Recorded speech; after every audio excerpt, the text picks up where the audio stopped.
The Korean economy posted slightly improved growth in the second quarter of this year. But concerns do remain regarding the strength of Asia's fourth largest economy, with GDP growth stubbornly staying low. Our Kim Min-ji looks beyond the numbers.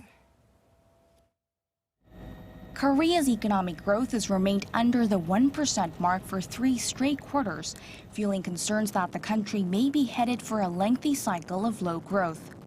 The Bank of Korea says the country's GDP rose 0.8% in the April to June period from the previous quarter. It's modest but better than the first quarter, which saw growth of just 0.5%.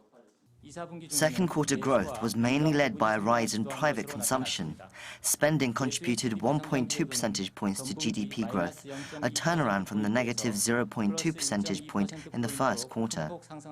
In fact, private consumption was up 1% on quarter, in contrast to a drop of 0.2% in the first 3 months of the year.